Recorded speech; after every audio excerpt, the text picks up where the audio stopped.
गांव के बैठे हुए हैं। हमारे साथ में हैं प्रदीप सिंह चौहान साहब, हमारे बीच में हैं नरेंद्र सिंह यादव जी, हमारे बीच में हैं हरिशंकर यादव जी, हमारे बीच में सुमेर रावत जी, हमारे बीच में पन्नालाल कश्यप जी, हमारे बीच में राकेश यादव जी, हमारे बीच में राम स्नेही रावत जी, हमारे बीच में बहुत से किसान हैं। हमारे बीच में नन्हा सिंह जी हैं, हमारे बीच में अवधेश सिंह थे, अभी किसी कारणवश गए हैं, अभी फिर आ रहे हैं। और हमारे बीच में बहुत सारे हमारे गांव के किसान मौजूद हैं, जो भी आपको अपनी किसानों की बहुत सी समस्याएं हैं वो जो अवगत कराएंगे आपको। नाम हमारा श्रवण कुमार। ये बताइए सरवन जी, आप किसानी पुश्तैनी है जी, बाप दादा किसानी करते चले आ रहे हैं जी। पहले आपने बचपन में किसानी जो देखी होगी, किसान जिस तरह से था, आज में और पिछले में क्या फ़र्क आपको दिख रहा है इस टाइम? पिछले किसानी में इतनी बीमारी नहीं थी जितनी बीमारी इस समय चल रही है फसलों पे।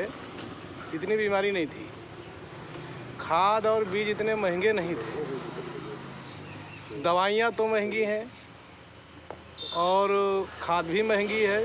जो चीज़ हम लोग पैदा करते हैं वो कूड़े के भाव बिकती है। कद्दू बता दो 50 पैसे बिका रहा है।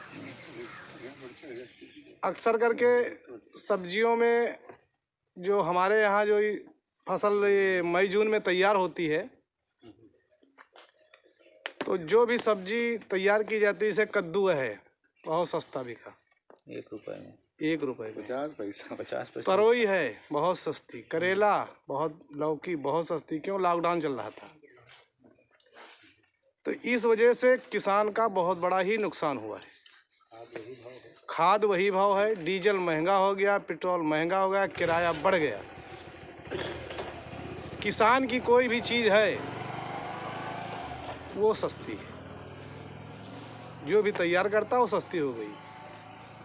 लेकिन किसान बिल जो ये बना, इसमें किसानों को बहुत सारी सहूलियतें दी गई हैं, जैसा कि प्रधानमंत्री जी रोज़ कह रहे हैं, आज भी भाषण इस टाइम चल रहा है उनका जी। ये कह रहे हैं कि किसानों को छूट दे दी गई, चाहे जितना पैदा करो चाहे जितना जमा करो। अरे वो मन की तो बात काहे में छूट दिया है? जब कुछ पैदा करने के लिए उसके पास हो तब तो पैदा करेगा। जमीनें नहीं बेची तब कहा। जमीन है तो उसको खाद नहीं मिल रही है, खाद मिल रही तो पानी नहीं मिल रहा। गेहूं की फसल 1.5 महीने के बाद कल नहर आई है, तो उससे क्या फ़ायदा बताइए? 1.5 महीने बाद गेहूं बोया हो गया, 21 दिन में पानी लगता है, नहर कल आई, सरकार की क्या व्यवस्था है? किसानों की क्या फ़ायदा है? तो ये किसान बिल से आप लोगों को फ़ायदा नहीं दिख रहा? नहीं, कुछ नहीं फ़ायदा है। ये आज चौधरी चरण सिंह की जयंती है, जो किसानों के लिए जिन्होंने जब तक के रहे काम करते रहे।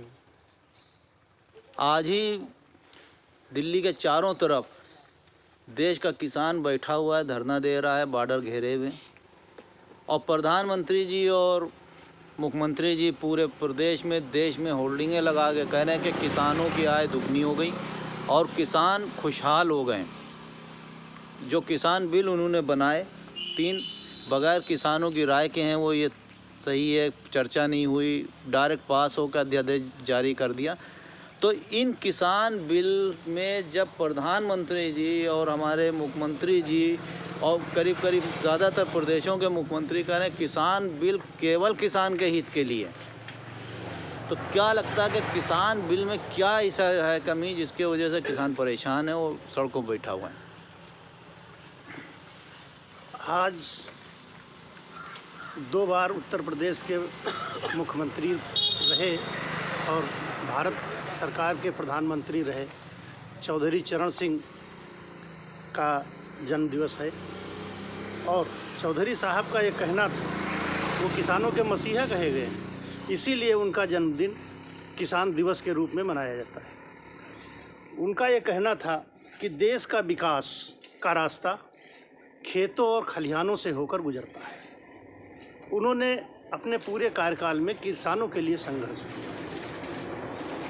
रही बात किसान बिल की है, या किसानों की समस्या की है या किसानों की आमदनी दुगुना की है। इसके लिए आपको थोड़ा पीछे जाना पड़ेगा।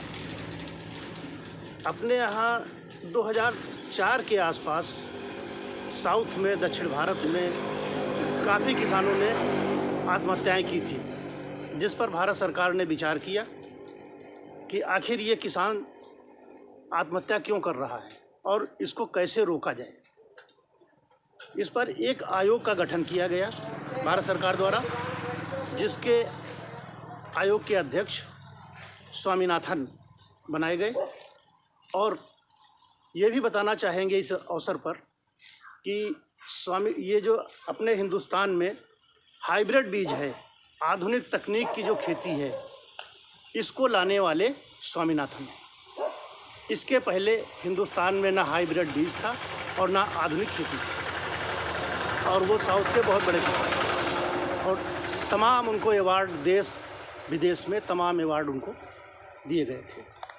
तो उन्होंने किसान की 2006 में उन्होंने आयोग की रिपोर्ट भारत सरकार को दी थी।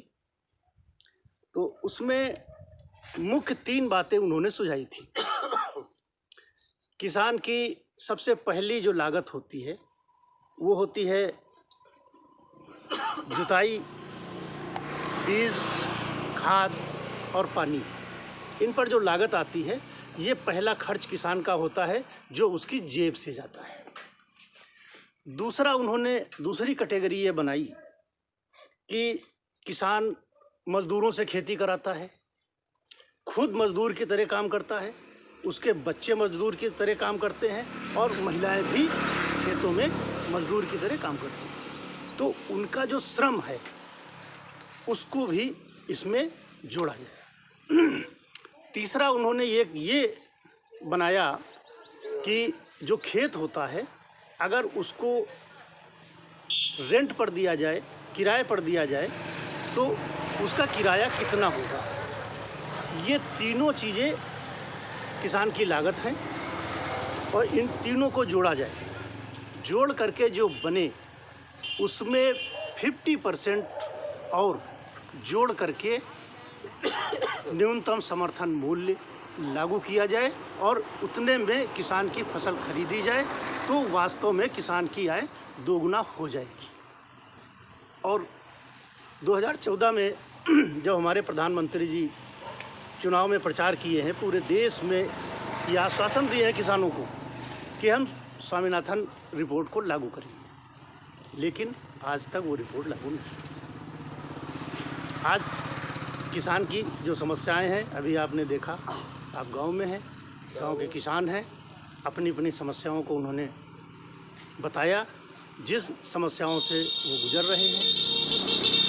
अब इसमें जो सरकार के 3 बिल आए हैं, इसमें पहला तो ये है कि भंडारण।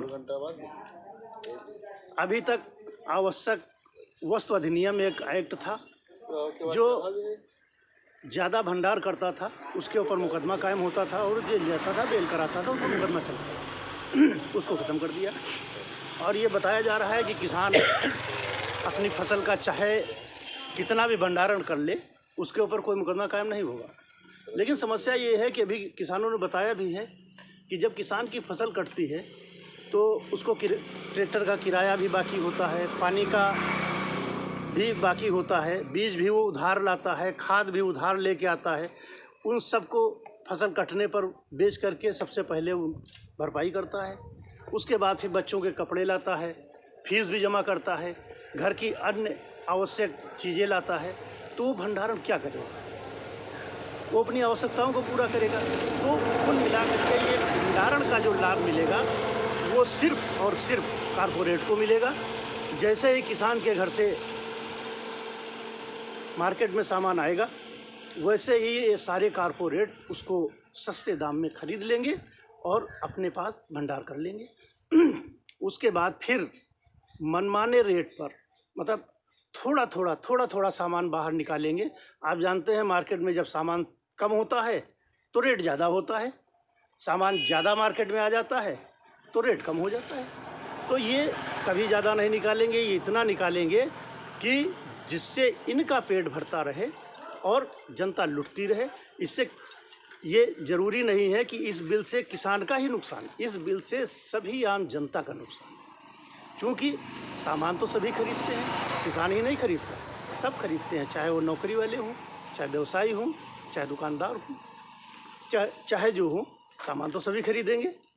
तो उन सब को इसी तरह से वो मनमाने रेट पर बेचेंगे। जैसे कि अभी पिछली बार आप देख चुके हैं कि जो 10 रुपये किलो आलू खरीदा गया था और वही जब कारपोरेट के गोदाम से आलू निकला है तो 50 और 60 रुपये किलो बेचा गया। इसी तरह से आने वाले समय में ये सारी फसलें इसी तरह से सस्ते भाव में खरीदी जाएंगी और मनमाने रेट में बाद में बेचा जाएगा। दूसरा, कॉन्ट्रैक्ट खेती, संविदा पर खेती, उसमें ये है कि एक कारपोरेट को पूरे गांव से संविदा करने का अधिकार है। सपोज करिए यहाँ कुसुम्भी में है, यहाँ कारपोरेट आता है और सारे गांव के किसानों को इकट्ठा करेगा और उनसे कहेगा कि आप लोग अपने खेतों में गेहूं बोएंगे या आलू बोएंगे, जो भी वो कहेगा वो इन सारे किसानों को बोना पड़ेगा। यही संविदा है। और उसी समय वो बता देगा कि ये हम 1000 रुपये या 1200 रुपये कुंटल खरीदेंगे, रेट तय हो जाएगा। ये भी ठीक है, कोई दिक्कत नहीं, रेट तय हो गया। लेकिन जब फसल तैयार होगी तो किसी का खेत अच्छा है, किसी का ख़राब है, कहीं पानी की सुविधा है, कहीं पानी की सुविधा नहीं है, तो स्वाभाविक है कि फसल एक जैसी नहीं होगी। जिसकी फसल ख़राब होगी वो कह देगा कि हम इतने जो रेट हमारा आपका तय था हम नहीं लेंगे, क्योंकि ये हमारे मतलब का नहीं है, आपकी फसल खराब है। अब वो किसान कहाँ जाएगा? ये एक विवाद की जड़ होगी। उसके लिए किसान के लिए इस कानून में कोई ऐसी व्यवस्था नहीं है कि वो उसकी FIR करे या जो संविदा हुई है उसको चैलेंज करे। उसके लिए आपने SDM को अधिकार दिया।